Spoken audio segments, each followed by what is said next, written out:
Good afternoon, everybody. It's your boy D Max. So let's talk. All right. So there's a new, um, I guess you would call it a new fad, maybe. Um, well, there's no other way I can say it. Let me just go ahead and get into it. It's called vabbing, and what it is females are using their bodily juices as a perfume. And, so the idea is to take your hands, go into your vaginal area, and use the fluid, dab it on your wrists and on your neck, same way they would do with the perfume. And pheromones are supposed to attract people to you or whatever the case may be. My question is this: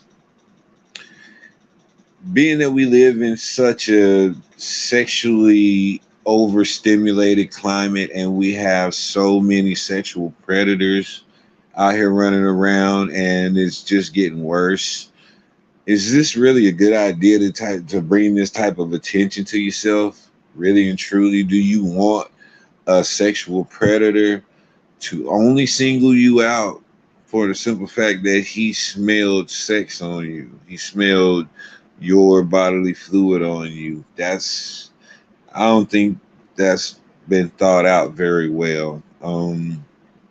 I get the idea of trying to be natural and use your natural body scent to heighten, your mating ability or whatever. I guess that's the ultimate goal of doing this. But what I don't understand is why, even in this, you hear it all the time. Women are always complaining about how men harass them, how men have this aggressive way of coming on to them. And so, why would you, as a woman, do something like this to put yourself in a position for that to happen? Because now we're going to have to hear the other side of it where you're not content because the people that you didn't want that attention from gave you that attention. These are just cautionary tales, man. And when I hear stories like this, I always think of it from both sides, the good side and the bad side. I know that there's two sides to everything. And so this is just my view on it. This is just thoughts that come into my head whenever I see these types of headlines. And, you know, these things, I guess it sounds like a good idea to whoever put forth the effort to put it out there, but I don't think that, the weight of the consequences is just too heavy, and the outcome is just too heavy. And me personally, if you don't have good hygiene, then this is not a practice that you should be partaking in anyway. Because let's be honest, not everybody has good hygiene. That's including both genders. So um, we say a lot of things in theory and they sound good in theory, but once they're actually applied physically and you see the actual physical manifestation of it, then you'll see that it wasn't a good idea. And I feel like this is one of those things. They're going, and as hot as it is right now, I don't know where you are right now as far as in the country, but I'm in Texas right now.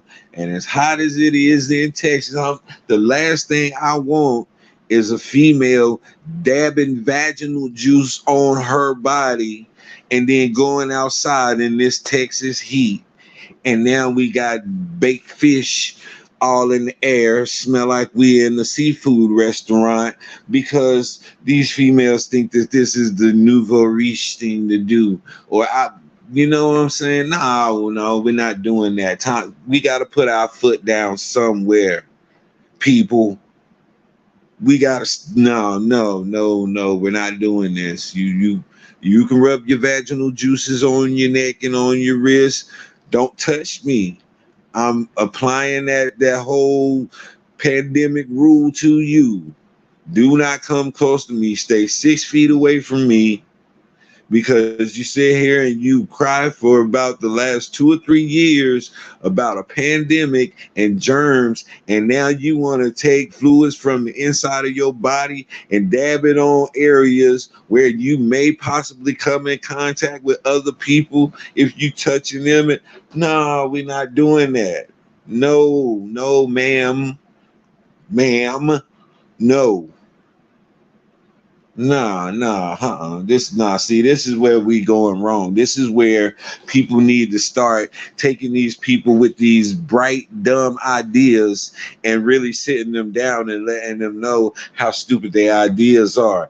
These are one of those times whenever I don't care about your feelings, whenever I address this in a harsh manner and with some passion, because what are we talking about here? This is stupid.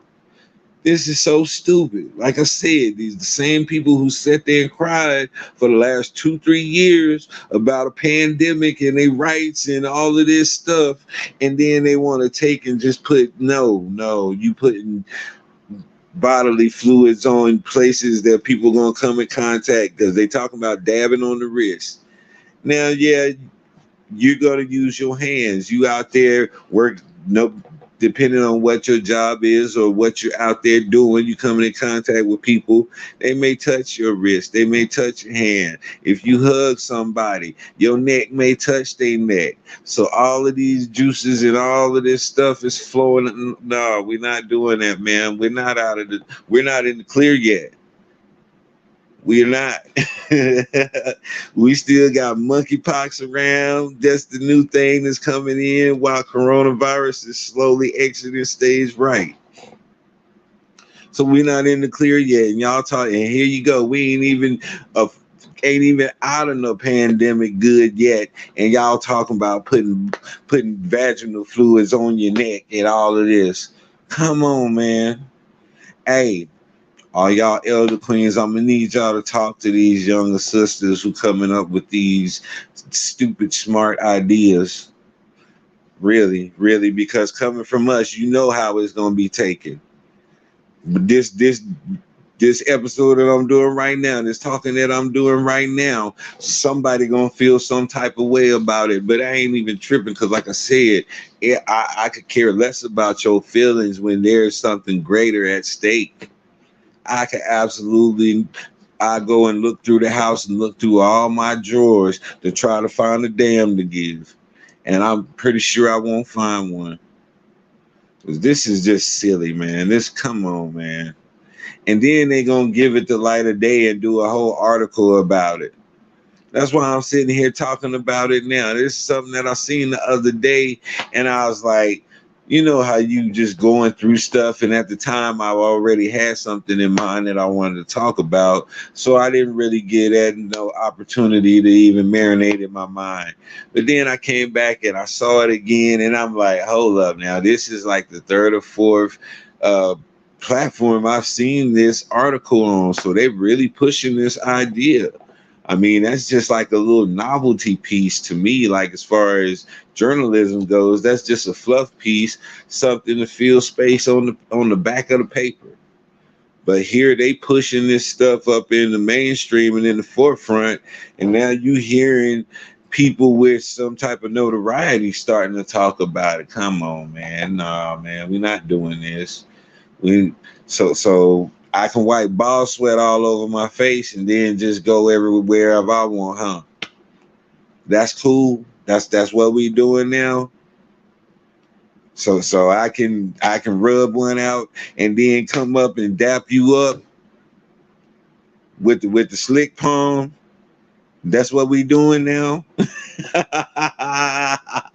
right, you heard it here first, brothers. I ain't the one to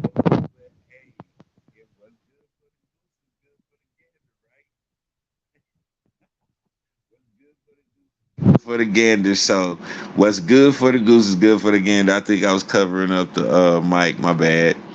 But yeah, so now I definitely am not shaking anybody's hand.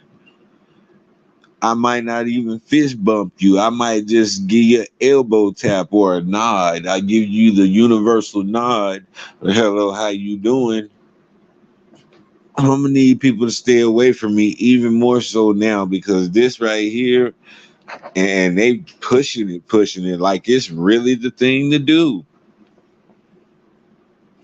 Man, people are so contradictory. That's my biggest issue with people, especially as a collective. We are so contradictory because on one hand we'll be so against something, and soon as somebody come in and say something that refutes our claim and we don't take the time to back it up, we'll so easily bow down. Just so easily bow down. And that's sad. That's so sad. But yeah, this is one thing that I can't just, yeah, I can't get behind it. I can't promote it. I don't see the benefit in it at all. I see more of an issue than a benefit coming out of this new trend that they want to try to start. But to each his own ultimately, because people are gonna do what they want to do. But I'm always gonna be the person to come on, and I'm gonna be the one. I'm that friend that's always gonna tell you, all right, you know, if you do that, this gonna happen. People be like, well, I can't stand somebody who always got something negative to say. Well, maybe they trying to open your eyes and get you to see the downside of what you're trying to do. So whenever you experience those things, you won't be so discouraged because you knew those things were coming. But that's a whole nother story, and that's neither here nor there. But my thing is, no, no, we're not men. Don't get behind this, brothers. Definitely have this conversation with your ladies and see where their mind is on this. See what they thinking about as far as this goes, because this is unsanitary, and we know one thing about black women. Black women are not unsanitary like that. Now the younger ones who haven't learned yet, then you know they gotta learn. But black women, grown black women, no, no, they not with that unsanitary practice like that. You know, we the ones who taught hygiene to the Europeans back under the rule of the Moors, and you know, some people just continue to go back to that European way. And this is, you know, I'm just speaking facts on this. I'm not trying to be malicious at all when I say what I'm saying as far as the European comparison and of the hygiene and stuff. But you know, they made a joke about it, and they do the stereotypes of the teeth of the people in Europe, the smell of the people in Europe, and the how they are really hairy and they don't really groom their body. That's the whole European thing. And so this is not something that you know we just made up out of nowhere. This is a concept that has always been applied to the European people. And so when I speak of these things on grooming and hygiene, that was just the truth of the matter. They did not invest a lot in the area until the Moors came in and showed them, you know, different techniques and things like that. So it's not to say that they were just dirty, nasty, disgusting people. They just didn't see the, you know, the big importance of having those clean flowing um, streams of water and hot baths and you know those things of that nature that was introduced to them. So you know we look at that and we have to understand that our black women ain't really gonna be too much behind that. But I do want to talk to them and I want to see what the sisters feel about this because I well, no, nowadays I can't even say that that's not something that a sister would come up with because we have our Neosoul sisters who are earthy and, you know, in tune with the universe and things like that. And they're very open to different ideas. And so I can't just make that a stereotypical thing for one ethnic group anymore because there's such a cross breeding of cultures now that you can't apply a certain stereotype to one group of people anymore. Used to be you could take the whole lazy, big lip, unintelligent stereotype, and that would be applied to black people most of the time. But that is all the way across the board if you really look at it, because if you look at the depictions of Hispanic people back then, it was the same. If you look at the depiction of hillbillies who aren't the same type of white people as the white people that came over here and colonized America, those hillbillies, I did a show on it before, are actual people from Scotland and Ireland who came over here to work as indentured servants, and they ended up going up into the hills because they were treated like second class citizens, you know, right? So there's two different classes of white people that we're dealing with in that scenario. And man, it really, hold up, catch my train of thought again.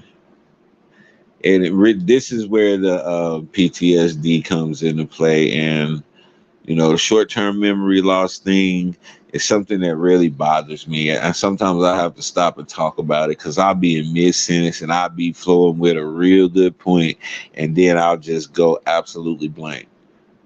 And that was one of the wake-up calls for me that PTSD is real, because beforehand I was sharp as a tack. My thing has always been memorizing stuff and retaining information. So for me to lose information or not be able to retain something, that's a really big discouragement for me. And so I just wanted to throw that in there while I was trying to get back on track of what I was talking about. But as far as the vabbing goes, this, oh yeah, Europe and the Moors and being sanitary and all of that stuff. So, all right, back to that. We're living in a society right now to where there are so many different types of viruses and there are so many different types of diseases that are coming our way at any given time. Like I stated earlier, we have the monkeypox. We still aren't in the clear with COVID, and then there are other viruses that are just common viruses that we catch throughout the years, like flu, SARS, what else? Pneumonia, all of these different viral entities that we have to deal with in our society. Why would you want to add something else to that list? And this could ultimately create a health hazard and a health risk. We don't know I know the effects of having interbodily fluids on you on the outside for a long duration. If you ever like had a sexual encounter that ended abruptly and you had to leave abruptly and you didn't have that time to wipe yourself down or anything like that, the effects of lingering sexual juices on your body feels like. And so I don't think this is something that should be placed on areas to where you can actually come in contact with other people and get that stuff on them. That's like daddy eating the booty and then come in and kiss the baby in the face. No, we're not doing that. We're not doing that. And I'm sorry for the way I had to say that, but that's just the point that had to be made. I have to give you that visual for you to see how severe it really is. And so, yeah, yeah. Think about that, man, next time y'all come up with an idea like this. Um, we're not gonna stand for it. People gotta speak out against it. This is your boy D Mac, man. Y'all know what I say. Sticks and stones can break your bones, but the word can always heal you. I'm out.